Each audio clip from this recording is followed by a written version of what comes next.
Good morning, everybody, and welcome to day 2 of the rehearsals for Finding Magic. So how did we get on yesterday? Well, I'll tell you something for nothing. I was absolutely exhausted by the end of the day, but it felt fantastic to be rehearsing and to be in a theatre and moving around. I think that was the thing that I got out of yesterday. It was great to be on the stage and moving, and I just realised how I've missed this so much over the last number of months, and it feels absolutely fantastic to be back. What I'm going to do now is I'm going to pass you over to Pete, our director, and I'm going to ask him how he thought it went, because I think it went all right, but he might have thought it was rubbish. So let's see whether he did think it was rubbish or whether he thought we did all right. Hang on a minute, because I've still not worked out how to turn the phone thing round, so I'm going to swivel, because we're still keeping our 2-metre distance. Hang on. Right. Here are we. Are you there? I'm there, and I promised to show you the button at lunchtime that you pressed to turn it around. I think yesterday went really well. Day 1 is always a bit nerve-wracking. You know, what's the atmosphere going to be like in the room? It's sort of getting that performing muscle going again. So we spent probably the morning looking at the script, making sure we've got everything right in the script, any changes, maybe a bit of a discussion about the various different passages. And then Bev was itching to get up and move about. And yeah, so I think we started to sort of have a play with it and how we might stage various bits of it, and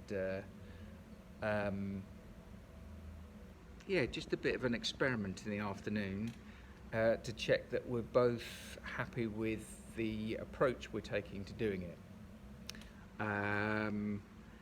We've come away with the first 2 or 3 pages, sort of got something down to work from.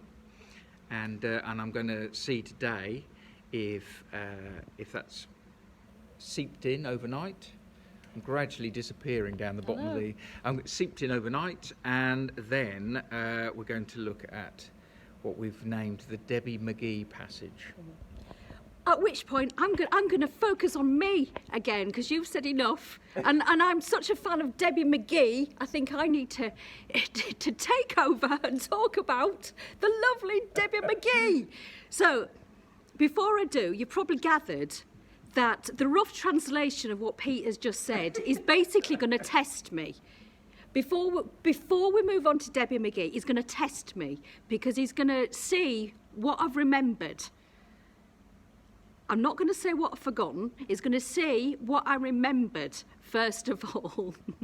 And then we're going to focus on the lovely Debbie McGee, because a whole scene has been dedicated to the lovely Debbie McGee, because I actually met her a little while ago, well, quite a lot of years ago now, and there's a reason why she's called the lovely Debbie McGee, because she really, really is lovely. So we're dedicating a whole section to the lovely Debbie McGee, because it's called Finding Magic. So you can't have a show about finding magic unless you mention Debbie McGee. And at this point, I'd also like to mention somebody else. It's a wonderful female magician called Romany, and she's so funny and glamorous and talented, and I've been watching a lot of her stuff on YouTube, and I was hoping to emulate her in my magic. And obviously Debbie McGee's also glamorous and beautiful.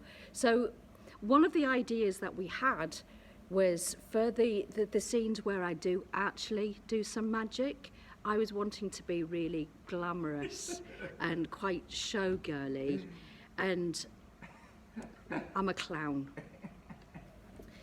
We've redesigned it, and I'm a clown because it appears I'm more suited to being a clown than being a super glamorous showgirl.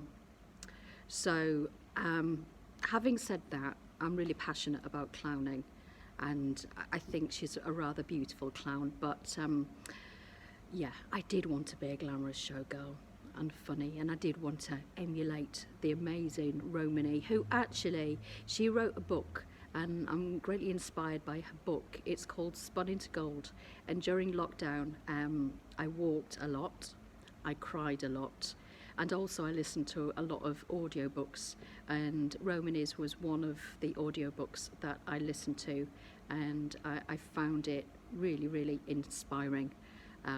It's her story. It's about finding your dreams, living your dreams, and magic, I guess. But she's a female magician who I think she's going to come and see this show online, which will be amazing. I've also sent Debbie McGee an invitation. She probably won't come, but it would be amazing if she did, albeit in person or online.